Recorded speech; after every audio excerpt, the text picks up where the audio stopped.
Aqui é a Débora Braga. Eu sou Eduardo Reis. E esse é o Pode Entrar, a casa é sua. Hoje recebendo o Elvio. Seja bem-vindo, meu amigo. Você já esteve por aqui, não é a primeira vez. Né? Esteve aqui no episódio do primeiro Congresso Imobiliário da OAB, que nós gravamos ano passado. Vou deixar o cardzinho aqui para quem quiser acompanhar, foi muito bacana. E hoje um episódio um pouco mais extenso para a gente poder conversar melhor aqui sobre contrato de locação, sobre as particularidades da negociação de locação. Seja bem-vindo. Legal, muito obrigado. Satisfação estar com vocês de novo. Esse podcast que já é um sucesso no mercado imobiliário. Então, a honra é minha de estar aqui com vocês. Elvio, me conta um pouco como foi a sua trajetória, como você chegou até aqui. Eu sei que você já passou pela SJ, não é isso? Perfeito. São 23 anos já de caminhada aqui no mercado e no direito imobiliário, né? Eu terminei a faculdade de Direito e fui me associar a um escritório já tradicional aqui na cidade, o Semi Gereissati, que é do grupo da SJ. Sim. E lá tive a pretensão de entrar e ter alguma experiência no direito imobiliário e terminei passando 23 anos. Evoluí dentro do escritório como associado, depois sócio, depois virei gestor geral, até que senti o momento de criar minha própria marca, né? Já existia meio que um chamamento do mercado nesse sentido, de alguns clientes, e aí eu disse, rapaz, o momento é agora. E desde agosto desse ano eu criei o Elvio Cavalcante Advogados. A gente está ali no Best Design, ali na Torre Norte, no 14º andar. Um escritório que é um escritório do tipo boutique, que é um escritório que tem uma entrega mais personalizada, né? E voltado eminentemente ao mercado imobiliário. Então, lá estão imobiliários, administradores de imóveis, estão investidores, estão incorporadoras de imóveis. A gente já está com uma carteira de clientes bem interessante. Tem dado tudo certo, graças a Deus. Oh, coisa boa. Eu vou deixar na descrição aqui, tem o Instagram, né, de vocês tem, também. É o Elvio Cavalcante ADV. Pronto, vou deixar tudo aqui na descrição. Eu costumo me orgulhar muito mais em dizer que durante essa trajetória eu enveredei por um caminho que eu jamais esperei entrar, que é no caminho de lecionar, de ser professor. E essa de fato é a minha grande satisfação, por ter... Hoje eu estou na faculdade de Direito do curso de Direito da Unifor, na pós-graduação da Unifor, na Unifametro e também na Faculdade Baiana de Direito, que é uma faculdade que é referência no país, aí, principalmente no curso de Direito e nas ciências jurídicas, né? Então, essa trajetória na linha acadêmica é algo que me orgulha bastante, porque é um lugar de muita troca. Quando a gente pensa que sabe alguma coisa, a gente entra na sala de aula e sai sabendo muito mais do que entrou. É impressionante. O Elvio também é professor da Débora, da pós. Estou professor dela agora, nesse momento. Daqui a pouco a Unifor processa a gente. Está trazendo os professores tudo para cá, mas é porque são assuntos muito interessantes que, assim, a maioria dos colegas não tem esse acesso. E se quiser se aprofundar, faz a pós. A Débora vem fazendo propaganda aqui, inclusive. Eu costumo dizer que não há nada igual à casuística de uma sala de aula. É impressionante a quantidade de casos, de exemplos, de situações que você sequer imagina que é possível acontecer e você se depara com todos esses exemplos dentro da sala de aula. É impressionante. É um local fantástico de aprendizado, assim, de troca, de network, de muito conhecimento. Isso é fato. Até eu aprendo por osmose lá em casa. Porque eu chego conversando com ele. E como é que foi essa migração, ou se você já sentia essa predisposição para lecionar, para dar aula? Na verdade, em 2014, 13 ou 14, eu tenho 12 anos na sala de aula, né? Eu fui convidado para ministrar um curso em um determinado shopping aqui da cidade, no Shopping Iguatemi, sobre a matéria de contrato de locação em shopping center, que é um contrato que ele é totalmente diferente do contrato convencional que a gente encontra no dia a dia, né?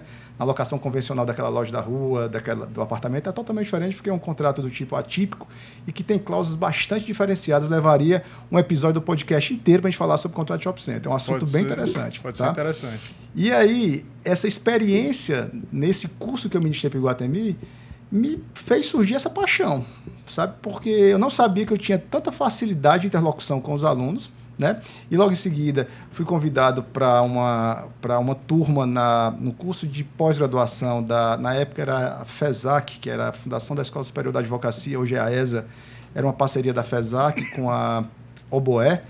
E aí foi nesse momento que eu ministrei uma aula para a primeira turma. E desde então não saí mais da sala de aula.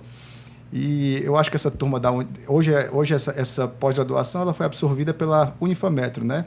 Então, nesses meus 13 anos, eu acho que eu já tive umas 13 ou 14 turmas da Unifametro, né? Que é a continuação da ESA, da FESAC. E nesse intervalo eu entrei na Unifor, também eu acho que já é a minha 6ª ou 7ª turma na Unifor, e na Faculdade Baiana de Direito, que é do Fred Didier, que é um grande processualista conhecido a nível nacional. Eles me levam lá todo ano lá para poder compartilhar um pouco da experiência com os alunos. E é um negócio fantástico. Eu gosto demais. Eu gosto mais dessa interlocução com os alunos. Mais uma vez, é uma troca muito rica que a gente sai aprendendo muito mais do que a gente entra na sala de aula. É verdade. E às vezes aquela situação que nós estamos vivenciando aqui no nosso negócio, nosso escritório, outra pessoa já passou, tem alguma experiência parecida, né? E aí acaba tendo aquela troca e ajudam uns aos outros. Rapaz, agora a minha turma é boa. É muito engraçado, porque a gente se ajuda muito. Muito, assim, eu preciso disso e daquilo. Quando você vê, é uma turma, assim, muito bem... É unida mesmo. É uma turma muito boa. Muito, muito bacana. E, assim, essa matéria que eu leciono, que é voltada para locações de imóveis, via de regra, locações, aí eu também tenho um módulo voltado para locação em shopping center, enfim. Mas a locação, né, tem um apelo social muito relevante, né? Todo mundo já teve algum tipo de experiência com locação, ou porque já alugou um imóvel, ou porque é proprietário de um imóvel, já deu esse imóvel em locação, ou tem a pretensão de fazê-lo, ou conhece alguém que já foi fiador no contrato de locação. Então, o cunho social é relevantíssimo. Então, todo mundo tem alguma dúvida ou algum exemplo sobre locação. É impressionante. Essa turma da Débora aí foi interessante, que criou lá um case na sala de um aluno que conseguiu fazer uma garantia locatícia. Eu não vou dizer o nome dele aqui para a questão, né? Muito embora ele não achasse ruim se eu fizesse, mas ele conseguiu fazer uma locação com a garantia locatícia a pior possível. Eu digo, rapaz, mas você conseguiu um case aqui, né? Mas foi muito interessante. O que foi? Pode falar o que era? Na verdade é o seguinte, a gente quando vai falar sobre perfeito. Quando a gente vai falar sobre garantias, via de regra, um contrato de locação, ele é assegurado por alguma das garantias locatícias previstas em lei, né? Nós temos 4 modalidades de garantias previstas na lei do inquilinato, né? Que é a fiança, que é a mais comum, a mais usual. Nós temos a caução, né? E eu falo a caução porque é no feminino mesmo, porque é a garantia. O calção é aquele que o homem veste, né? Eu brinco até na sala de aula sempre que a garantia é a calção. Nós temos o seguro fiança locatícia e a cessão fiduciária de cota de fundo de investimento. São 4, são inúmeros clausos, ou seja, não existe outra modalidade além dessas 4. Pois bem, a calção é a garantia mais frágil, principalmente a calção em dinheiro, porque você só pode pedir 3 vezes o valor do aluguel. Você só pode exigir 3 vezes o valor do aluguel para fins de calção em dinheiro, né? E existe uma modalidade de calção, um tipo de calção, que é a calção dada em título de capitalização. E aí você não vai sofrer essa limitação dos 3 meses. Portanto, você pode pedir 6, 10, 20 meses. Eu já me deparei com uma situação em que a advogada do locador estava pedindo 40 vezes o valor do aluguel em título. O Elvis, isso é possível? É possível, porque não tem essa limitação. A limitação é tão somente em relação à calção em dinheiro. Pois bem, o colega fez uma calção em título de capitalização e, podendo ter aproveitado a situação para fazer uma garantia mais robusta, mais fortalecida, ou seja, exigido 6 meses, 8 meses de aluguel, fez em 3 meses. 3 meses ele poderia ter deixado o dinheiro com ele mesmo e não entregue o dinheiro a uma capitalizadora, né? Então, assim, ele pegou era uma possibilidade de melhorar, de dar uma certa robustez para essa garantia, mas ele seguiu lá o raciocínio dos 3 meses da calção em espécie, achando que não podia pedir um valor superior, né? E nós tivemos um problema com o título de capitalização. Foi. Que no começo a gente não entendia como é que funcionava, né? E fomos fazer o título de capitalização e ele tem uns períodos de você fazer... De renovação. E quando pede antes, gera uma multa. Você tem um deságio ali, né? Vai ter um desconto, né? Digamos assim. Um desconto. Você recebe, se você pedir no primeiro mês, 90%, aí vai 91%, 92%, 90%, até chegar no 100% mais TR, que a correção também é bem pequenininha por conta da TR. Pois é. E nós tivemos que arcar porque o cliente... Nós entendemos que o cliente não tinha uma culpa em relação a isso. Nem sei se nós agimos corretamente, mas a gente entendeu que o cliente não tinha uma culpa. Ele entregou o apartamento com 30 meses, porém, o título de capitalização ele é a cada 12 meses. Então, tinha... Faltavam 6 meses. Faltavam 6 meses para que o para resgate... o novo período aquisitivo do título, digamos assim. Do novo período para você conseguir resgatar 100% mais 10. Exatamente. Né? E aí nós tivemos que pagar R$490 de Vocês diferença. tiveram que pagar como, na condição de quê? Porque na hora na de devolução para o cliente. Isso, na hora que a gente for retirar o título, né? Como é que chama? Fazer resgatar o título. Certo. Ele teve esse desconto por não ter completado o período. Perfeito, mas não me ocorre aqui a obrigação de vocês, enquanto administradores do imóvel, é isso? Isso, como administradores. Não, é porque assim, o valor, por mais que tenha sido R$400 e poucos, não é um valor absurdo. Então, já estava acontecendo uma confusão ali, para evitar o problema, a gente foi e arcou com esse custo. Não, eu compreendo. Eu só estou querendo dizer que assim, não me parece ser a obrigação do administrador, ou do corretor, ou de quem fez a intermediação daquela locação, arcar com esse prejuízo. Tá? Pois é, né? Por quê? Porque isso é inerente à própria garantia, tá certo? Por outro lado, o título me permite ter uma robustez, uma segurança maior, né? Se comparado à caução em dinheiro, por exemplo. Porque a caução em dinheiro eu só posso pedir 3 meses, o título não tem essa limitação. Então, assim, o proprietário que, não sei se você vai consultar, como é a tua dinâmica de administração, se você consulta o locador antes para saber qual a garantia que ele aceita. Então, é sempre salutar, saudável você dizer sempre para esse locador, a garantia é um título, porém o regramento é dessa forma. Se a locação, porque você não vai ter controle de quando essa locação vai terminar, concorda? Então, pode ser que essa locação termine quando esse título virar ainda no 2º, 3º mês. Então, não é justo para vocês, enquanto administrador, arcar com isso, no meu ponto de vista. É risco do negócio. Pessoal, contrato de locação é um contrato de risco, tá? O locador que coloca o imóvel, que dá o seu imóvel em locação, ele tem que estar ciente disso a vida toda, desde o início, tá certo? Pode ser que a locação transcorra com muita tranquilidade, que você não tenha nenhum tipo de problema do início ao fim, mas pode ser que você se depare com um inquilino que, apesar do crédito bem elaborado, bem analisado, eu costumo dizer sempre o seguinte, você consegue aferir crédito, você não consegue medir caráter. Certo? Então, você pode se resguardar de todos os cuidados em relação às questões creditícias. Né? O cara tem uma boa nota na Serasa, um bom score, a pessoa tem renda, tem boas referências comerciais, mas ele pode se comportar de forma muito leviana dentro do imóvel e acabar com o imóvel, por exemplo. Tá certo? E você não tem controle sobre isso. Tá? E esse risco não pode ser transferido para um administrador, para o corretor de imóveis. Tá? Por quê? Porque a locação, de fato, ele é um contrato de risco. E o proprietário precisa estar ciente disso. O mesmo raciocínio para essa garantia. Se eu optei por uma garantia do tipo título de capitalização, que tem um regramento específico em relação à reaplicação do título e uma perda se esse resgate ocorre num momento não propício, quem tem que assumir esse risco da mesma forma que o inquilino também, que é o titular do título, vai perder também. Imagina que esse inquilino não deve nada de aluguel, não deve nenhum encargo da locação, e ele resolve rescindir esse contrato no período que o título ainda está contando o período, aquele período lá de carência, sei lá. Esse inquilino ele vai também ter a perda do título, porque ele vai resgatar para ele. Não serão vocês que vão resgatar porque não tem débito, no meu exemplo. Então, esse inquilino, ao resgatar para ele o título, ele também vai ter a perda. Então, se o inquilino pode perder, por que o proprietário não pode? Tá bom?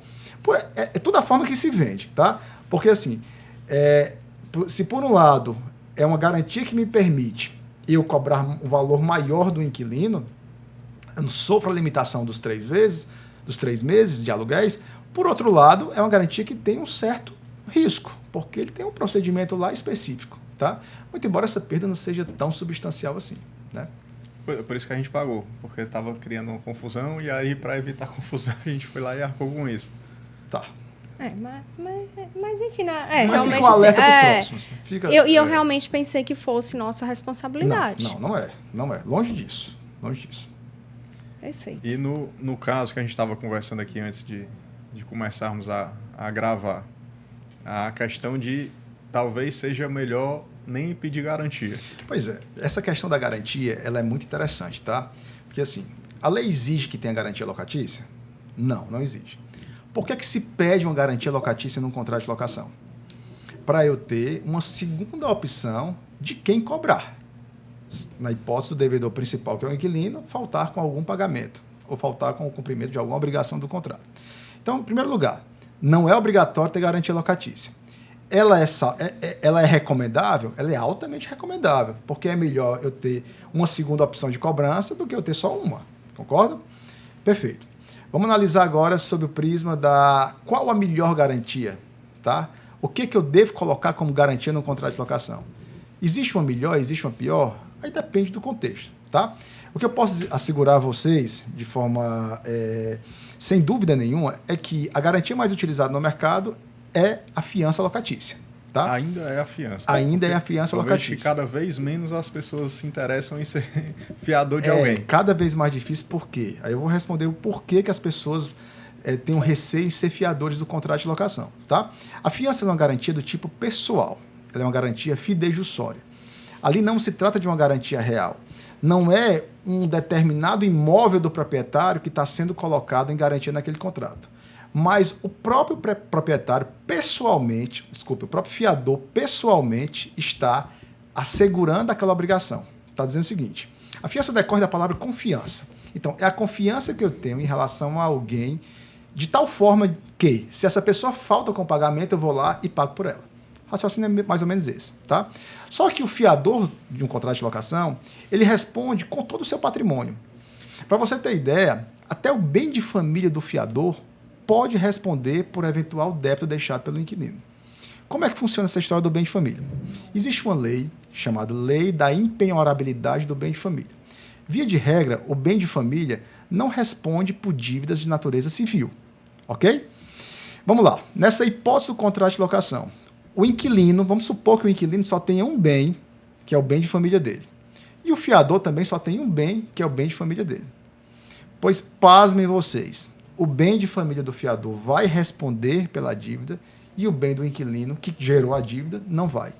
Tamanha é a responsabilidade do fiador do contrato de locação. E é por isso que você diz assim, está cada vez mais difícil ser fiador. Tá, por quê? Porque a fiança é um tipo de garantia em que a responsabilidade do fiador é até maior do que a responsabilidade do devedor principal, daquela pessoa que gerou a dívida.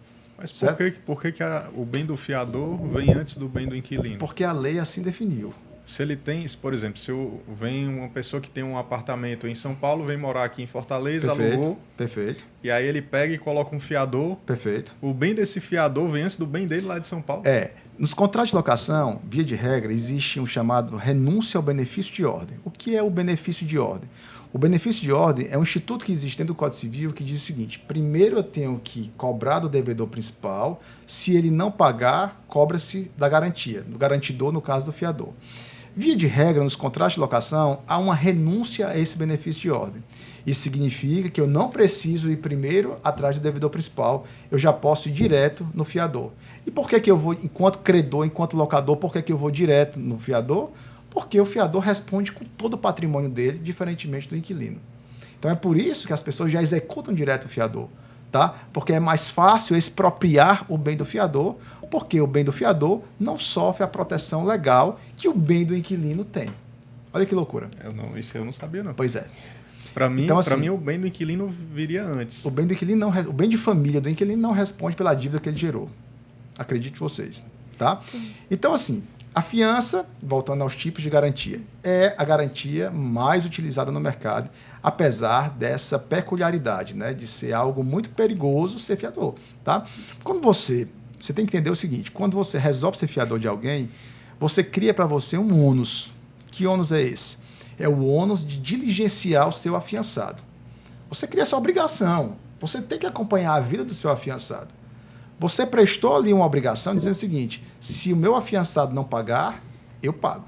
Tá? Então, nada mais justo do que eu monitorar a vida desse afiançado para saber se ele está cumprindo direitinho as obrigações contratuais. Eu cito sempre na sala de aula um exemplo de duas amigas de infância, isso é verdade, em que uma foi fiadora da outra no contrato de locação.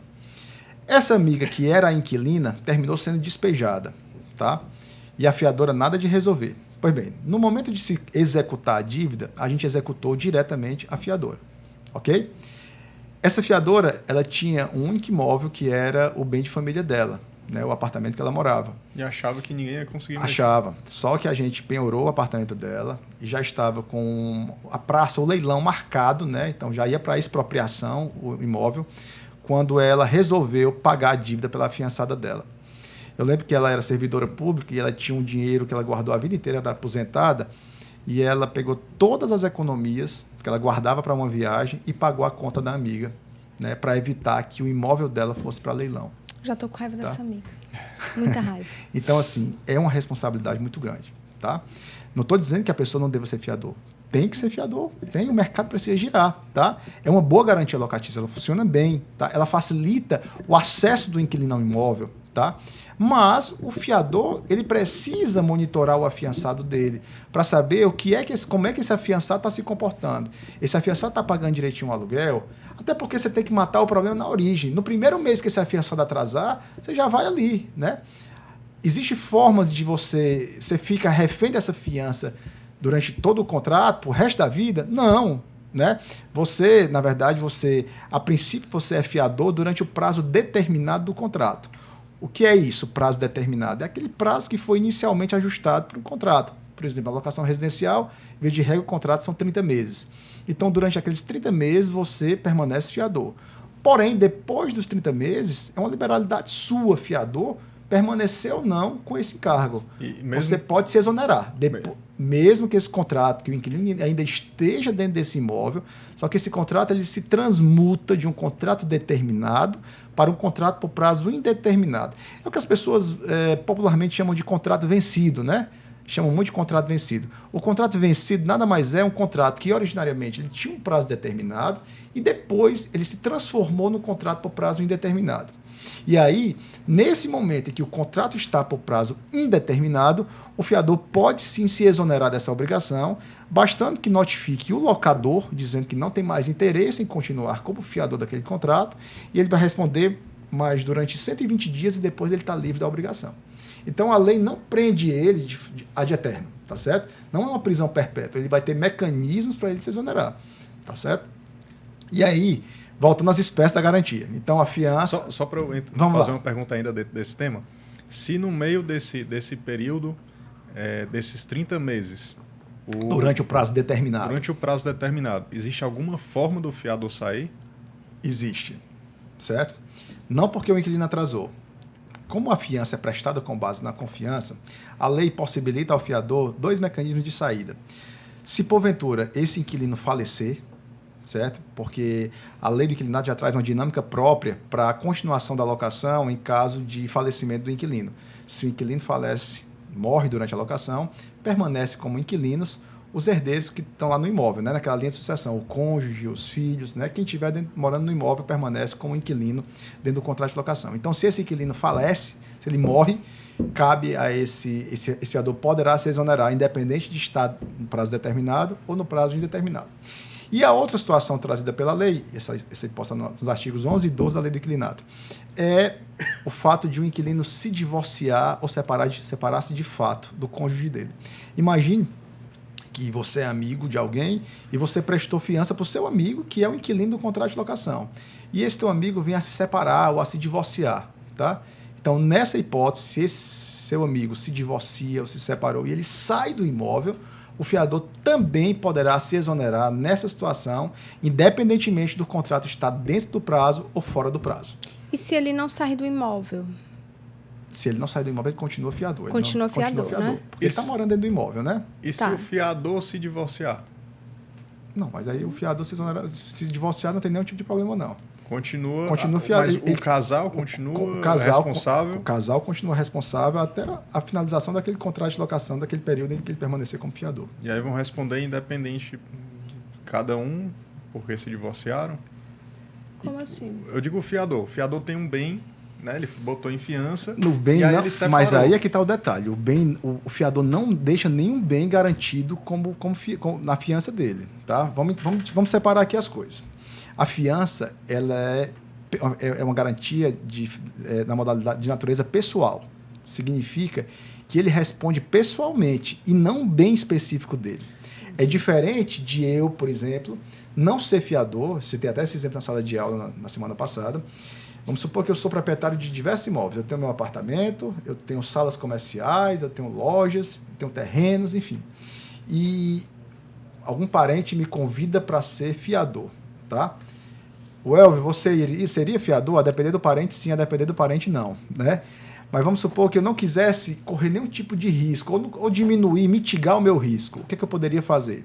Ao invés de eu ser fiador do contrato de locação, eu ia dizer o seguinte: ô meu parente, vem cá, proponha lá ao dono do imóvel de, ao invés de eu ser fiador, eu dar algum dos meus imóveis em calção real, que é um tipo de calção, tá?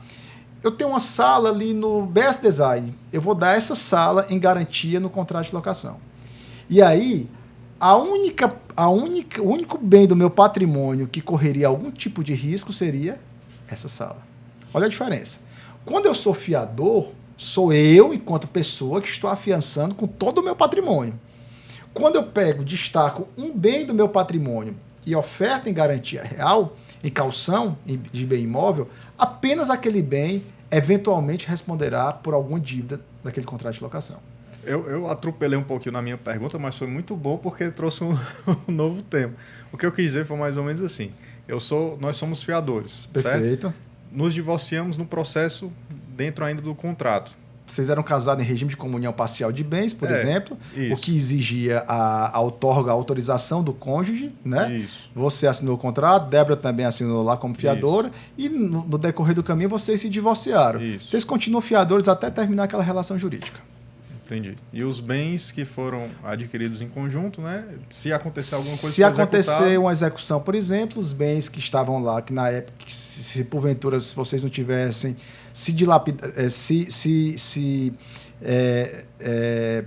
alguma forma, se transferido esse bem, vendido de má fé, né? Aí tem a questão da boa fé ou da má fé, esses bens responderiam sim por eventual dívida no contrato de locação. Era a próxima pergunta. O bom é que a gente está só na primeira ainda na fiança, mas eu tenho muitas perguntas em relação a isso, porque a próxima pergunta que eu ia fazer era justamente essa. Quando a gente vai fazer a análise do fiador, a gente pede a matrícula do imóvel que ele esteja quitado. Por que você pede essa matrícula? Eu estou dando de entrevistador agora aqui no podcast. Para ter, assim, meio que para ter a certeza que ele tem aquele bem, para caso aconteça alguma coisa, a gente possa executar. Perfeito. Mas aí, se ele vende aquele bem... Mas aquele bem não está vinculado à garantia, né? É esse o pulo do gato na fiança, entendeu?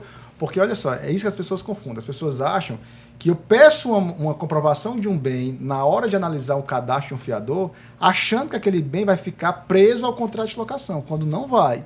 E não vai por quê? Porque eu já expliquei aqui, porque a fiança é uma garantia de natureza pessoal, tá? O proprietário, aquele fiador vai responder como proprietário daquele bem ou de outros que ele tenha a possuir, que ele possua. Tá? Aquele bem, certo, que fez você conceder o crédito e aceitá-lo como fiador daquele contrato, apenas demonstrou que naquele momento de vida, aquele fiador tinha com que pagar a obrigação de eventual débito deixado pelo afiançado dele. É só para isso. Tá? Então, quando você pede uma matrícula atualizada de um bem, de um fiador, é para confirmar que aquele fiador tem condições creditícias de assumir eventual dívida que o afiançado dele venha deixar.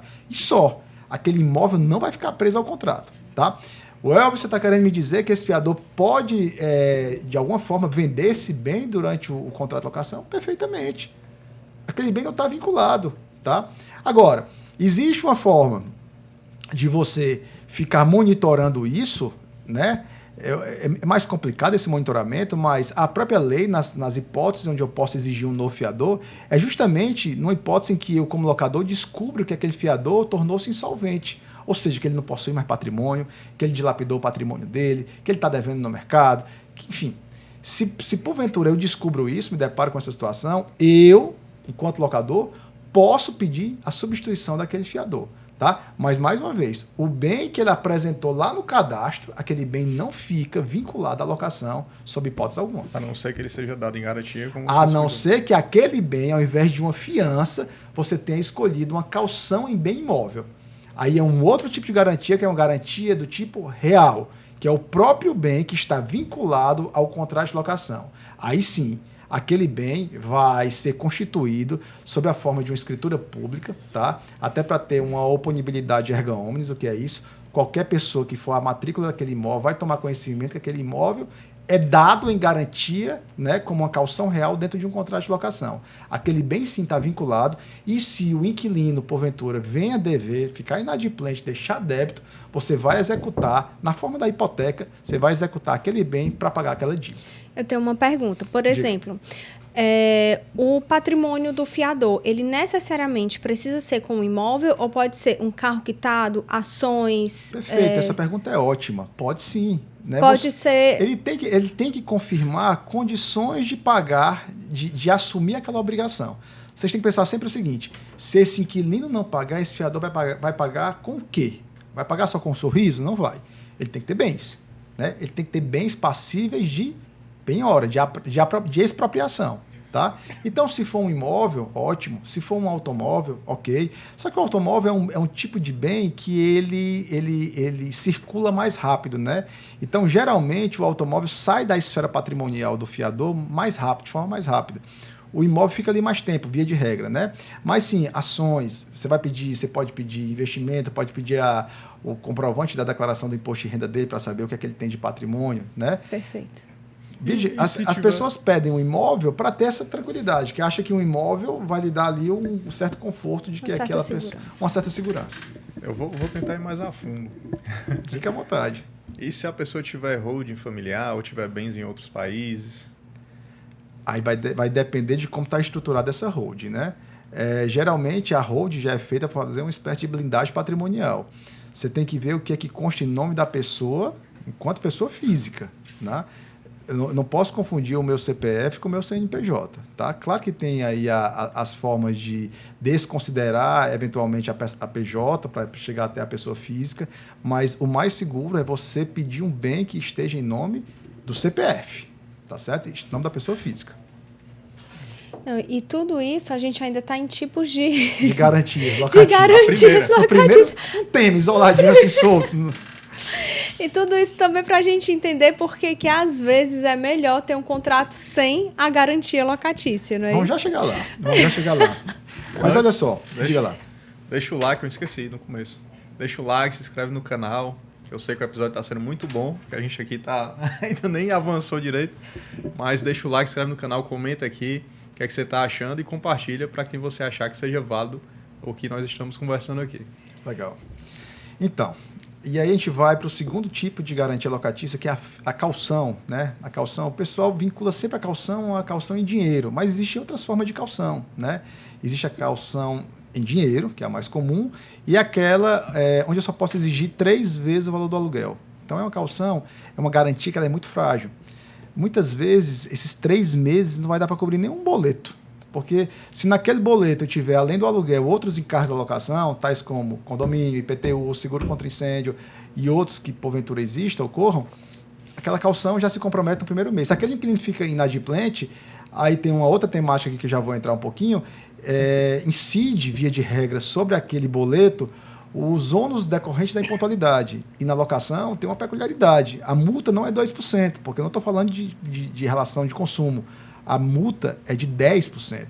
E tem mais juros de 1%, e tem mais correção monetária. E se tiver sendo cobrado por um advogado, tem mais 10% de honorários. Então, aqueles 3 meses, muitas vezes, ele não paga nenhum boleto. Tá? É daí que eu digo que é a pior das garantias locatícias. Tá? Vou te fazer uma pergunta. O pessoal ali que eu conheço faz acordo, a pessoa gerou a inadimplência, aí a gente faz um acordo extrajudiciário com multa de 50% no acordo. Uma multa por descumprimento. Né? Aí vai depender do juiz, se quer homologar ou não esse acordo. Se eu fosse juiz, eu não homologaria um acordo desse, não. Porque eu acho essa multa bem abusiva. Né? Mas ali prepondera a autonomia da vontade das partes, se as partes assinarem, se ambas estiverem assistidas por advogado, perfeito. Esse acordo passa. Eu ouvi isso daí e achei interessante. Se você tiver só uma das partes representada por advogado, a outra não, fica meio desbalanceado esse acordo. Então, tenha sempre cuidado isso, mantendo sempre a paridade. É bom buscar sempre o equilíbrio, pessoal, em cláusula contratual, em tipo de acordo, manter sempre o equilíbrio para ser algo justo, tá certo? E voltando para a caução. Então, a caução, eu tenho a caução em dinheiro e eu tenho a caução também em forma de título, que eu já antecipei aqui no início, né? Porque são títulos, é um contrato de capitalização que eu pego esse contrato e utilizo como garantia dentro do contrato de locação. E aí, a grande vantagem do título é que eu não vou me submeter a essa limitação de 3 meses apenas, né?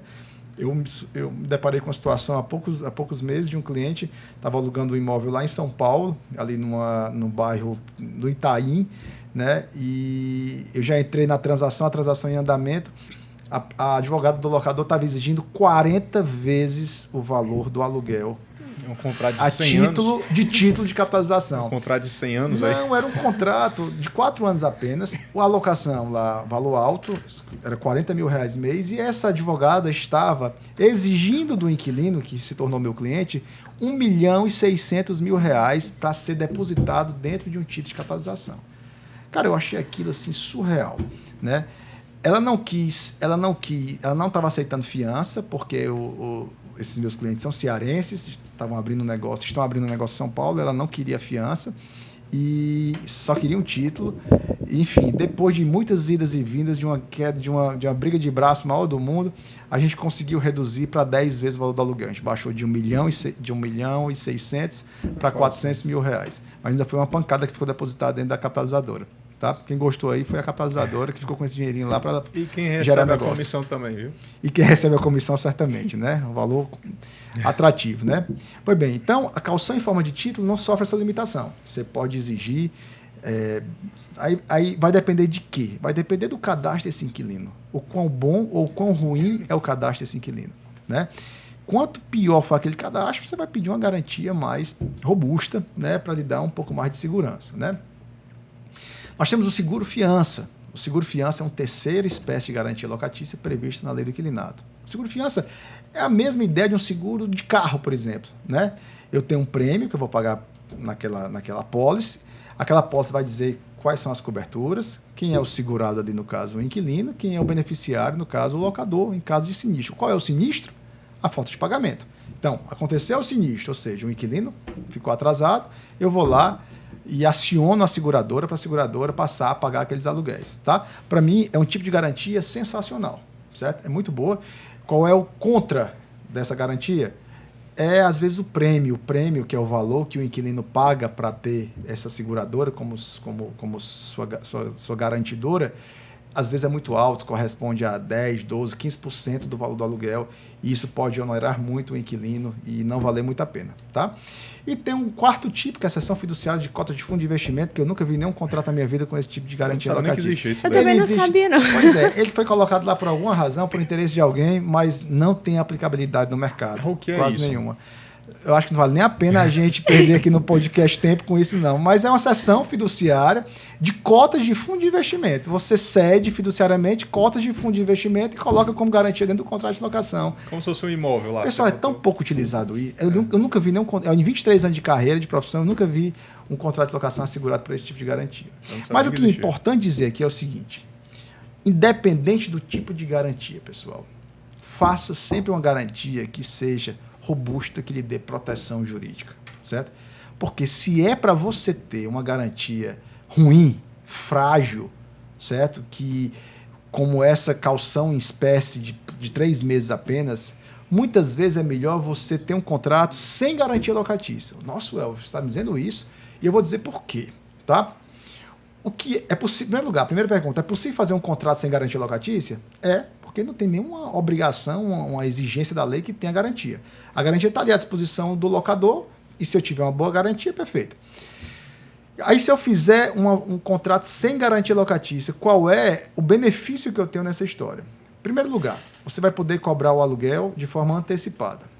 Via de regra na locação, você utiliza pela cessão do uso do bem e no final do mês você paga o aluguel, né? Quando o contrato não está assegurado, e é a exceção da lei, quando o contrato não está assegurado por nenhum tipo de garantia, você pode cobrar a garantia, o aluguel logo no início, até o 6º dia útil do mês vencendo. Até o dia 6, dia 7 ali, você pode já cobrar o aluguel do inquilino. Então, você cobra no início, tá? E outra grande e valiosa vantagem é que, se esse inquilino ficar inadimplente, tá? Você pode manejar contra ele a ação de despejo, logo no primeiro mês ali, né? Outra lenda urbana, não precisa aguardar 3 meses para entrar com despejo. Criou-se essa lenda urbana que, eu posso dever 3 meses, eu estou tranquilo. Não existe isso, tá? Então, você pode ajuizar a ação de despejo já no primeiro mês e ter a seu favor a concessão de uma medida liminar. O que é uma medida liminar? É uma medida que antecipa os efeitos da decisão final da sentença. E o juiz já ordena que esse inquilino desocupe o imóvel em 15 dias, pessoal. Então é muito bom. É muito bom porque eu evito todo o trâmite do processo. Logo no início, quando o juiz vai apreciar e dar o despacho inicial da minha petição inicial, ele é obrigado, tá? Não é liberalidade do juiz fazer ou não. Se eu preencher os requisitos, se eu tiver, por exemplo, uma situação de inadimplemento e o meu contrato não tiver nenhum tipo de garantia locatícia, esse magistrado vai ter que conceder a liminar para que esse inquilino já desocupe em 15 dias. Eu citei na sala de aula esses dias que eu acabei de despejar uma grande empresa numa cidade da região metropolitana aqui, uma empresa enorme, tá? E o proprietário administrava o imóvel sozinho, diretamente, né? sem intermediação de administradora, e ele teve a genial ideia de não ter garantia locatícia no contrato dele. Olha que coisa boa. Era uma locação cara, o aluguel era R$50 mil, o inquilino já estava com 3 aluguéis em atraso, nós ajuizamos o despejo, com 7 dias o magistrado nos concedeu a liminar, depois de mais 20 dias o inquilino já estava sendo despejado. Então, assim, fantástico. E entra tem um plantão lá no fórum, né? Entramos normalmente, você pode entrar no plantão, mas pode entrar qualquer dia da semana. Você não tem. Se você se deparar com a situação de um contrato que o risco é muito alto, né? Eu acho que você não tem que esperar vencer o segundo aluguel. Vencer o primeiro aluguel, você já ajuiza a ação. Se é um inquilino que você visivelmente já está percebendo que ele não vai resolver amigavelmente, não tem por que ali se alongar muito com essa situação e já deve sim ajuizar a alocação de despejo. E todas essas fianças, elas valem tanto pessoa física, jurídica, residencial e comercial. Perfeito. Independente do tipo, da natureza da locação, se residencial, se comercial, você pode exigir qualquer dessas modalidades de garantia. Lembrando que você não pode exigir mais do que uma modalidade de garantia, tá? A lei também proíbe. Ou você escolhe o fiador, ou você escolhe a caução, ou você escolhe o seguro-fiança, ou você escolhe o quarto tipo lá, que é a cessão fiduciária de cota de fundo de investimento. Um dos 4. Você não pode misturar dentro de um mesmo contrato fiança e caução, por exemplo. Mas eu posso exigir 10 fiadores? Posso. Eu estou exigindo o mesmo tipo de garantia, 10 fiadores, 5 fiadores, não tem nenhum problema. Eu não posso exigir 2 tipos de modalidade de garantia dentro do mesmo contrato de locação. Tá? Entendi. E agora eu vou fazer uma pergunta que eu tenho certeza que é uma dúvida sobre prazo de locação, que é uma dúvida que tem na cabeça da maioria das pessoas. Perfeito. Por que o prazo do residencial são 30 meses? Eu vou um pouquinho além da sua pergunta. Pronto. Eu vou dizer o seguinte, prazo de locação é um dos assuntos mais importantes dentro de um contrato de locação. Seja ele residencial, seja ele comercial, ou seja naquela locação para a temporada, que é a locação mais simples. Tá? Em todas essas modalidades de locação, o prazo tem uma relevância substancial e as pessoas muitas vezes ignoram isso por falta de conhecimento ou porque não estão orientadas por um advogado, por um especialista. Tá? Na locação residencial, por que o prazo da locação residencial, a maior parte do mercado faz por 30 meses? Né? Muitas vezes o proprietário não entende, diz assim, eu não quero ficar 30 meses amarrado com o inquilino. Tá? Mal sabe ele que é a melhor das opções para ele. A lei dispõe nos artigos 46 e 47 essa sistemática da locação residencial. E ela diz o seguinte, quando você faz um contrato de locação por prazo igual ou superior a 30 meses, logo que eu terminar esse prazo, eu posso me utilizar do mecanismo da denúncia vazia, da denúncia imotivada. Eu posso pedir sem motivo o imóvel, simplesmente porque terminou o prazo. Tá? Então, quando eu faço um contrato de locação de pelo menos 30 meses, residencial, tudo que eu estou falando agora é por residencial. Então, quando eu faço uma locação de pelo menos 30 meses, isso vai assegurar para o locador, para o proprietário do imóvel, a possibilidade de, findo esse prazo, ele pedir esse imóvel a qualquer momento, sem nenhum tipo de justificativa. Não precisa motivar essa justificativa. Ô Elvio, e quando eu faço com prazo inferior a 30 meses? Aí você se complica. Você se complica porque o artigo 47 da lei, ele vai trazer hipóteses bem restritas em que você pode pedir esse imóvel, tá? Terminado o prazo. Por exemplo, se eu fiz uma locação residencial de apenas 24 meses, quer dizer, quando terminar 24 meses, quer dizer que eu não posso pedir de forma imotivada, não? Simplesmente porque terminou o prazo? Não, não pode. Por quê? Porque a lei diz que não pode. Se você fizer abaixo de 30 meses, de forma imotivada, você só vai poder pedir depois de transcorrido 5 anos do início do contrato de locação. Olha que risco grande, pessoal. E as pessoas não sabem disso. Até hoje não sabem. As pessoas não sabem disso. Então, se você fizer um contrato de locação, por exemplo, de residencial, de 24 meses, terminado o prazo de 24 meses, você só vai poder pedir esse imóvel naquelas hipóteses previstas no artigo 47 da Lei do Inquilinato. E que hipóteses são essas? São hipóteses bem remotas. Se o contrato de locação foi feito em relação a um contrato de trabalho, ou seja, se o inquilino era também seu empregado e terminou o vínculo empregatício, portanto, justifica pedir o imóvel, porque ele não é mais teu empregado e você pode pedir esse imóvel. Se você for usar esse imóvel para uso próprio, uso residencial do próprio locador ou do ascendente ou descendente que não dispõe, assim como o locador de imóvel, de outro imóvel residencial. Se for para reparação de obras urgentes determinadas pelo poder público. Então, assim, são hipóteses que você tem que rezar a Deus que aquele fato aconteça. Porque se for imotivadamente, você não pode pedir. Você só vai poder pedir depois que transcorrerem 5 anos do início do contrato de locação. E no caso do imóvel ter ido a leilão, sei lá, uma dívida trabalhista, alguma coisa assim, o imóvel foi para leilão e tem um inquilino lá. Certo. Um contrato desse de 24 meses. Certo. Decorreu, sei lá, 18 meses ainda dos 24, ou até mesmo bateu os 24 meses. E o imóvel foi para leilão, deixou de ser daquele antigo locador. Certo. Quem está arrematando esse imóvel, ele também adquire a obrigatoriedade de cumprir? Vamos lá, essa é uma questão interessante. Ela foge um pouquinho aqui da pergunta da Débora, mas a gente vai responder, que ela é bem interessante também e está acontecendo muito, com muita frequência isso, tá? Então, Débora, por que 30 meses? Porque terminados os 30 meses, eu posso pedir o imóvel sem motivo nenhum, chamada denúncia vazia, denúncia imotivada. Tá entendido? Daqui para frente, só 30 meses, tá certo? A hipótese que você está levantando é uma hipótese que está sendo cada vez mais recorrente, né? Assim, muitos dos imóveis são objeto de alienação fiduciária, decorrente de contratos de financiamento bancário, né? E esse locador, ele tem que, em primeiro lugar, para ele dar esse imóvel de locação, em muitas circunstâncias, era necessário que o banco anuísse, o banco que concedeu esse empréstimo, autorizasse essa locação. As pessoas já não fazem isso, tá? Existe um regramento próprio dentro da lei de alienação fiduciária que dispõe desse procedimento, só que as pessoas não sabem, não têm esse cuidado. Mas essa é uma outra bola para ser levantada que demandaria mais 30 minutos de conversa, essa questão da alienação fiduciária. Mas respondendo objetivamente a sua pergunta. E esse imóvel for para leilão, em primeiro lugar, o banco ele tem que respeitar o direito de preferência do inquilino, porque o inquilino é uma outra temática, o inquilino tem um direito de preferência na compra desse imóvel. Não vou precisar, porque por expressa disposição legal, esse inquilino não vai ter esse direito de preferência na aquisição desse bem que está indo para leilão, tá? A pessoa que comprou, ela é obrigada a continuar com essa locação? Vamos ver o seguinte. A lei diz, no artigo 4º, que durante o prazo de locação, não pode o locador reaver o imóvel locado, tá? Eu acho que isso é muito importante de falar sobre isso, porque existe até uma questão cultural de dizer o seguinte, não, o inquilino, na hora que eu pedir, ele tem que sair do meu imóvel. E não é dessa forma. Né?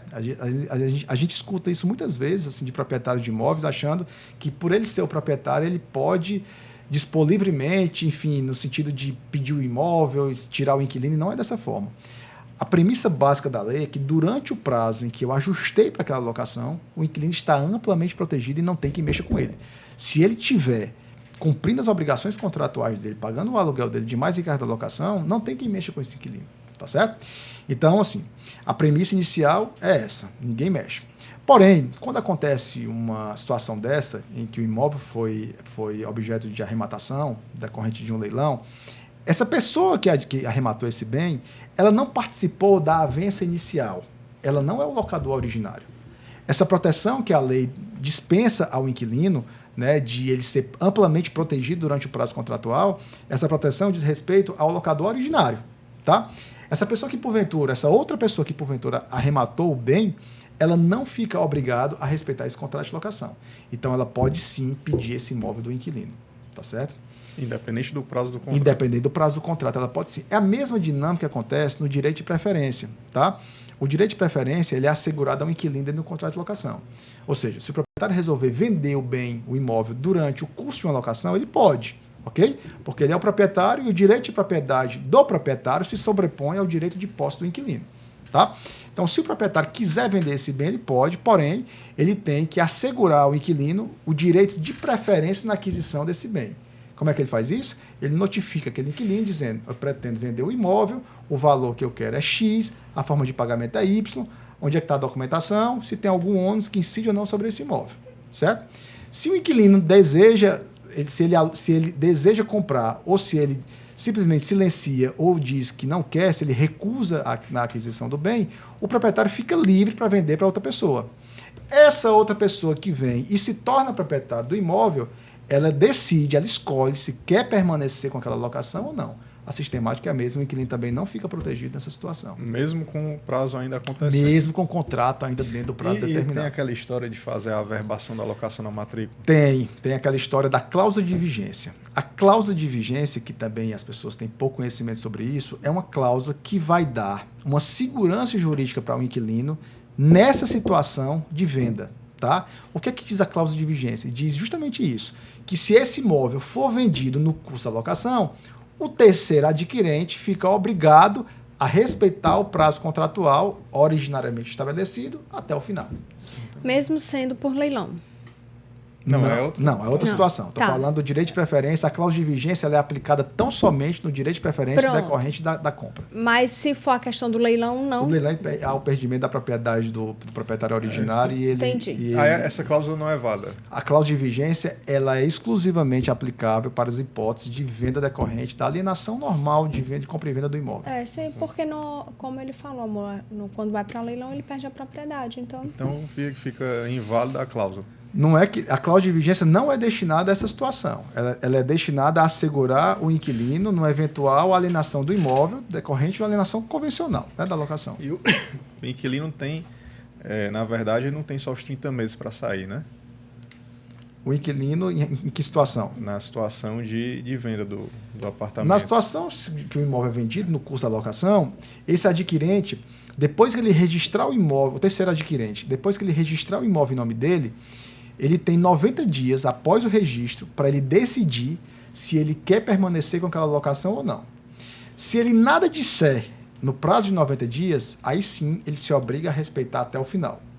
Se ele decide não continuar com essa locação e ele denuncia a locação, né, para o inquilino, dizendo: inquilino, eu agora sou o proprietário, comprei o imóvel, não tenho interesse na continuação dessa locação. A partir do momento que esse inquilino recebe esse comunicado, ele tem mais de 90 dias para desocupar. O Elvis, se ele não desocupa, esse novo proprietário pode entrar com ação de despejo, chamada ação de despejo por denúncia vazia, e coloca esse inquilino para fora. Ou seja, se na hora que... Outra pergunta também, só para concluir esse assunto. Na hora que o novo proprietário adquire o imóvel... Registra em nome dele. Registrou em nome dele, já é importante que ele já informe o inquilino. Ele tem 90 dias para ele decidir. Ele vai refletir, ele tem um prazo de 90 dias para refletir se ele quer permanecer com aquela locação ou não. Aí ele vai decidir, ele vai pensar que aquela locação é rentável ou não é, eu tenho interesse em deixar esse imóvel alugado, ou eu quero utilizar esse imóvel para mim. Aí ele tem 90 dias ali, é um prazo de reflexão que a lei disponibiliza para ele. E independente dele decidir no dia 30, no dia 60, no dia 90, assim que ele der o aviso, o inquilino tem mais 90 dias para desocupar. Se ele decidir no 90º dia, ele tem mais 90 dias para desocupar. Perfeito. Entendi. E se ele decidir não permanecer com essa locação após os 90 dias? Após 90 dias, ele fica obrigado a respeitar o prazo originário do contrato. Por isso, para essa disposição legal. Entendi. Bacana, né? Rapaz, é muita informação, tem que parar assim e ficar tentando pensar. Não, agora a gente vai perguntar sobre o prazo, porque já tá acabando o tempo e a gente não chegou nem no prazo. Ele está no prazo ainda, ele falou só do prazo da locação residencial. Eu já ia para o comercial agora. Vamos para o comercial. Pronto. Qual é a importância do prazo no comercial? E aí, o prazo também tem uma repercussão muito importante na locação comercial. Lembrando que, tecnicamente, eu falo de locação residenciais e locações não residenciais. Dentre os tipos de locações não residenciais, existe a chamada locação comercial. Tá bom? Na locação comercial, ela tem uma proteção jurídica adicional. Qual é? Se eu tiver feito um contrato de locação comercial com prazo de 5 anos, olha só, 5 anos, ou a soma do contrato inicial e os seus aditivos resultarem em 5 anos, tá? E se esse inquilino estiver exercendo a mesma atividade comercial nos últimos 3 anos, vai surgir para esse inquilino o direito de renovação compulsória desse contrato por mais 5 anos. Certo? É o chamado direito à renovatória, né? que esse inquilino ele vai ter ali entre o 4º ano e o 4º ano e meio um período de conversar com o proprietário do imóvel para dizer, olha, eu tenho os requisitos para renovar esse contrato e se esse proprietário, porventura, não se manifestar no sentido de assinar um aditivo de renovação, esse inquilino pode propor a chamada ação renovatória de locação, que a gente vai ver na próxima aula, ação renovatória de locação, para que esse proprietário seja compelido a renovar compulsoriamente por mais 5 anos esse contrato de locação. Então, muito cuidado ao conceder um prazo de 5 anos na locação comercial, porque você faz surgir para o inquilino um direito de renovação automática por mais 5. Pronto. E você falou que pode ser esse prazo de 5 anos do contrato original mais aditivo. Perfeito. Imagina só que eu fiz um contrato inicial só de 24 meses, mas depois o inquilino vem e eu faço mais 12 meses. E depois eu faço mais 12 meses, e depois eu faço mais 12 meses. A soma dos prazos ininterruptos resultam em 5 anos. Prazos ininterruptos. Eu fiz um aditivo, o contrato terminou, fiz um aditivo, prorroguei, mas... porque tem gente que gosta de fazer aditivo, né? Aditivo. Muito cuidado com esses aditivos, porque se você resultar em 5 anos, a soma desses aditivos, você faz surgir para o inquilino o direito à renovação do contrato de locação. Entendi. E se for um prazo de 36 meses? Ok. Terminados os 36 meses, se você não, se as partes nada disserem e permanecer a locação, esse contrato é a mesma dinâmica da locação residencial. Esse contrato se transforma, o que era inicialmente por prazo determinado, se transforma no contrato por prazo indeterminado. O Elvio, o que é um contrato por prazo indeterminado, você tanto fala? É o mesmo contrato que existia no início. A única coisa que muda é que agora eu não tenho mais um prazo determinado. O prazo é indeterminado. O que é que significa isso? Significa que o inquilino, a qualquer momento, ele pode desocupar, bastando que ele comunique com 30 dias de antecedência, e ele não vai pagar nenhum tipo de multa, ou o locador pode pedir o imóvel de forma imotivada, bastando que peça com 30 dias de antecedência. E, por exemplo, é um contrato de 36, e aí eu fiz um aditivo de renovação mais 36. Então, ele não se enquadra naquela questão... Se enquadra. 36 mais 36, você ultrapassou os 5 anos, não, entende? Aí, é no mínimo 5 anos. Aí, no mínimo 5 anos. No mínimo 5 anos. Eu estava entendendo que era de 5 anos. A partir de 5 anos, já gera o direito para ele renovar por mais 5. Aí, nesse caso, qual seria a saída para mim? Aí você vai analisar o seguinte: é interessante eu conceder para esse inquilino esse direito? Eu tenho o interesse em ficar com esse bem preso, né, nas mãos de um inquilino durante tanto tempo? Esse imóvel é para alugar mesmo, para mim isso é indiferente, então deixa lá, tá?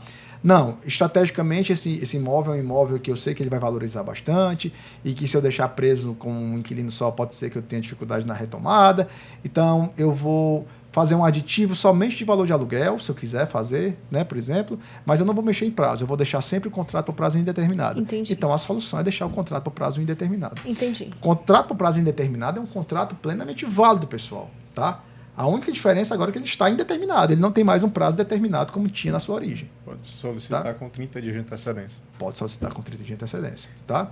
E o contrato comercial, o não residencial, também tem uma hipótese de eliminar, né? Para eles, para esse tipo de contrato, para esse tipo de locador do contrato de locação não residencial, se está por prazo indeterminado, eu notifico, peço o inquilino para desocupar em 30 dias. Se o inquilino não sai, eu tenho a meu favor aquela mesma hipótese dos 15 dias lá da liminar da falta de pagamento quando o contrato não tem garantia locatícia. Só para não residencial, essa liminar, tá bom? Eu lembrei aqui, eu tenho 2 perguntas, até para a gente caminhar aqui para o final.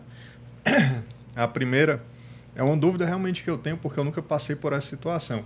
Mas o proprietário informa que o imóvel vai ser vendido, dá preferência para o inquilino, e informa, por exemplo, que o imóvel vai ser vendido por R$1 milhão.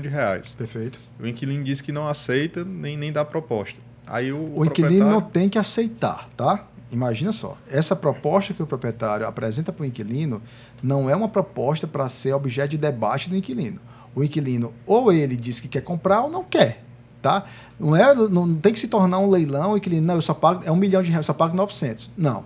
O objetivo de assegurar o direito de preferência é para saber se esse inquilino tem intenção de comprar o imóvel nas condições apresentadas pelo locador. R$1 milhão à vista. Pronto, a condição é essa. O inquilino tem essa dizer, não, eu só pago 900. Não. Se ele disser isso, eu só pago 900, é a mesma coisa ele está dizendo que não tem interesse na aquisição do imóvel. E se aparecer alguém, se ele disser que não, mas o proprietário aparecer alguém e vender por 900? Vamos lá. Como é a dinâmica? Se o proprietário ofereceu por R$1 milhão, tá? E o inquilino disse que não tinha interesse porque estava achando caro, enfim, não quis comprar. E o proprietário volta para o mercado, joga esse imóvel no mercado para ser vendido. E aí o proprietário encontra propostas agora só de 900 mil, 800 mil. Se o proprietário pretende agora vender por 900 mil, ele precisa renovar o direito de preferência para o inquilino. Ele volta a notificação para o inquilino para oportunizar esse inquilino de comprar esse imóvel agora por 900 mil reais. Tá? Se o proprietário não volta, esse inquilino está sendo preterido do direito de preferência. O que é que significa o inquilino estar sendo preterido do direito de preferência? Significa que ele pode ajuizar no futuro uma ação de reparação de danos ou mesmo entrar com uma ação chamada ação de adjudicação compulsória, requerer para si esse imóvel e depositar o preço na justiça. Era essa a minha dúvida mesmo, interessante. Então, é porque isso acontece muitas vezes como forma de tentar burlar o direito de preferência. Eu vou jogar uma proposta alta para o inquilino, para inviabilizar a vida dele, mas eu quero vender, na verdade, não por R$1 milhão, só por 800, porque eu já tenho um comprador ali. Então, se o inquilino toma conhecimento disso e viu que o imóvel foi vendido com esse desconto, era R$1 milhão e foi vendido por 800, esse inquilino, depois que ele toma conhecimento disso, durante os próximos 6 meses, se ele cumprir alguns requisitos da lei, ele pode entrar com essa ação de adjudicação compulsória e requerer para si esse imóvel, depositando os 800 mil que foi vendido o imóvel. Mas isso vale mesmo quando o inquilino dá a recusa por outros motivos? O inquilino deu a recusa, ele não tem motivo, não tem um motivo. Ou compra ou não compra, tá Entendi. certo? O fato é que, se depois o proprietário, esse depois é quando? A lei não diz quanto tempo é esse depois. Mas se o proprietário, porventura, logo em seguida vende esse imóvel ou passa a ofertar esse imóvel para o mercado por um valor menor, é necessário que ele oportunize novamente o inquilino a manifestar o interesse, porque pode ser que o inquilino tenha interesse em comprar por R$1 milhão, mas tenha por 800, por 700, um exemplo. Tá? Então, sempre que mudar as condições comerciais, o proprietário tem que renovar essas condições para o inquilino. Tá? E só para a gente não perder aqui o conteúdo, na locação para temporada também é necessário. A locação para temporada é aquela que a gente faz de até 90 dias. Tá? O prazo também tem muita relevância, porque terminado o prazo de 90 dias, se passarem mais 30 dias e nenhuma das partes se manifestarem, tá? Se as partes permanecerem silentes aí e o contrato ficar por mais 30 dias locado, essa locação ela se transforma na locação convencional e o proprietário só vai poder pedir esse imóvel depois de 30 meses do início do contrato de locação. Ela se transforma de temporada para uma locação convencional. E quando coloca aquele 90 dias com acréscimo de mais 90? Isso não é temporada. Temporada é até 90 dias. A locação própria, na definição da lei, é aquela locação que eu faço em razão de um motivo transitório, turismo, ou para um tratamento de saúde, ou em razão de obras no meu imóvel principal, enfim. Tem um motivo ali muito específico e de até 90 dias. Depois de 90 dias não é temporada, aí eu vou para uma situação daquela, lá do contrato abaixo de 30 meses, é uma locação residencial convencional e eu vou ter toda uma problemática na hora de retomar esse imóvel. A minha outra pergunta era mais em relação a uma situação que a Débora me falou, que é quando a gente aluga um imóvel residencial, mas para um funcionário de empresa. Perfeito. A própria lei já traz um regramento para essa situação. Quando você aluga um imóvel de natureza residencial para servir de residência de funcionário de empresa, sócios, diretores, acionistas, supervisores, enfim, vai alugar para uma empresa e esse imóvel vai ser a residência de um desses funcionários, a lei, ela, por uma decisão do legislador, ela retira a natureza de residencial e esse contrato ele é tido como um contrato não residencial. Tá? O Elvio, e qual é o grande benefício disso? O grande benefício disso é que eu não vou ficar preso naquela história dos 30 meses. Tá? Eu não vou precisar ter essa preocupação de fazer um contrato por 30 meses. Eu posso fazer um contrato de 12 meses, 24 meses, até porque nessa situação, muitas vezes esse funcionário da empresa, esse diretor, esse sócio, esse gerente, ele vai ficar, muitas vezes, um curto intervalo de tempo na cidade, não vai ser muito tempo. Então, até para viabilizar esse tipo de locação, a lei flexibilizou e mudou o entendimento, né, trazendo que nesse tipo de locação, a locação ela vai ser regulada como se fosse uma locação não residencial. E entraria também na questão dos 60 meses, dos 5 anos. Não, porque não tem um fundo de comércio aí. Porque na locação comercial, entenda só, Eu disse a você que existem locações residenciais e não residenciais. Dentre os tipos de locação não residencial está a comercial. A comercial é a locação destinada ao comércio, porque você precisa estar nos últimos 3 anos exercendo a mesma atividade comercial lá dentro, é um outro requisito. Gerando receita. Uma atividade comercial, um açougue, um salão de beleza, uma farmácia, seja o que for, tá? E nessa situação aí, você não está exercendo, apesar de ser uma locação em nome de uma empresa, uma locação não residencial, mas você não está exercendo lá dentro nenhuma atividade comercial, você está servindo de residência para um funcionário da empresa. Por isso não se aplica. É uma forma até de conseguir resolver essa situação, né? Às vezes você vai A situação dos 30 meses é bom, você consegue resolver com base nessa situação, né? Resolve a questão dos 30 meses e também não fica preso na questão dos 5 anos. Mas não se aplica a questão de renovatória para esse tipo de locação. Então fica se renovando automaticamente e pronto. Mas lembrando, amor, que se for a atividade exercida tiver algum cunho comercial, vai se aplicar Não, o o que eu digo é o seguinte, o que é que busca a ação renovatória, pessoal? A ação renovatória busca a proteção do fundo de comércio, tá? Então, primazia lá da ação eu ter os 5 anos, que é o requisito objetivo, e eu estar há 3 anos, pelo menos, exercendo a mesma atividade naquele imóvel. Porque o que o legislador quis proteger ali foi o fundo de comércio daquele inquilino, que é aquele conjunto de bens corpóreos e incorpóreos que gravitam em torno da atividade comercial desenvolvida por aquele inquilino, tá certo?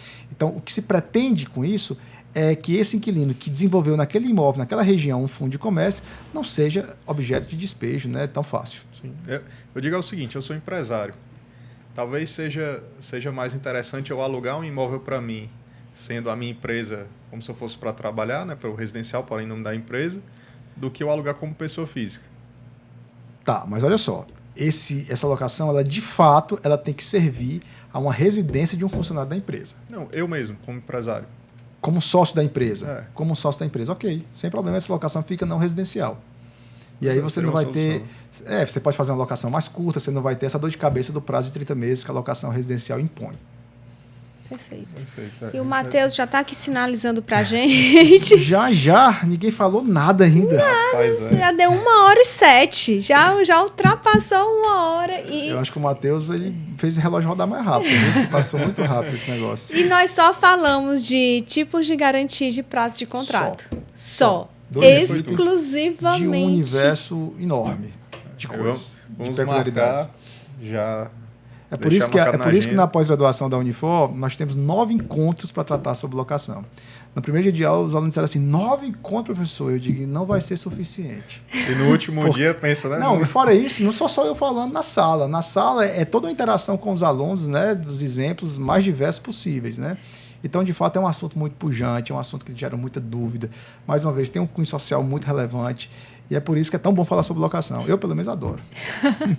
Ela chega lá em casa e diz, rapaz, eu vou terminar a administração e vou fazer essa pós aí. Muito bom. Bom, mas tivemos que chegar ao fim, mas eu realmente quero deixar aqui o convite para a gente fazer a parte 2. Tá bom. Porque falta muita coisa mesmo para a gente conversar. E na parte 2 nem vai ser tudo. É só o que as pessoas têm mais dúvida, né? Que as pessoas realmente precisam saber mesmo para conhecimento. Mas já fica aqui o convite da parte... O convite está aceito já, viu? Da parte 2 e também o que ele se interessa muito de shopping center, mas lá para o futuro. Perfeito. Shopping é um mundo à parte. Quando a gente começar a falar sobre shopping center aqui, você vai dizer, mas não tem nada disso naquela locação que eu faço. Não tem, porque realmente é um contrato atípico, cheio de especificidades, que você não encontra na locação convencional do dia a dia. E uma dúvida que eu tenho, que a gente vai conversar nesse próximo episódio, é em que momento é interessante para o proprietário aquele pátio, aquele prédio que ele tem, ser um shopping ou não. Pois é. Se eu for falar sobre isso, vai mais meia hora aqui. Aí o Matheus vai expulsar a gente aqui do estúdio. Nos próximos capítulos. Mas, Elvio, muito obrigado. Vai estar aqui na descrição, vai estar o Instagram, @ElvioCavalcante_ADV, do escritório. E o meu pessoal, o Elvio, @ElvioCavalcante, né? Acrescenta só o ADV no do escritório, tá? Não, obrigado aqui. A satisfação muito grande estar com vocês aqui, né? Mais uma vez, esse podcast de vocês é um podcast amplamente reconhecido no mercado imobiliário, né? Vocês já levantaram essa bandeira aí do direito e das discussões imobiliárias já tem um tempo, né? Então, até que foram convidados lá no nosso congresso que a gente fez no ano passado da Comissão de Direito Imobiliário. Convido também aqui aos advogados que ainda não participam da Comissão de Direito Imobiliário que o façam, porque é uma comissão muito pujante. Lá nós temos 4 núcleos de divisões da comissão: incorporação imobiliária, loteamento, administração de imóveis, locação de imóveis, shopping center, compartilhamento de espaço, leilões judiciais, tecnologia aplicada ao direito imobiliário, então é bem bacana, são núcleos lá que vocês podem participar.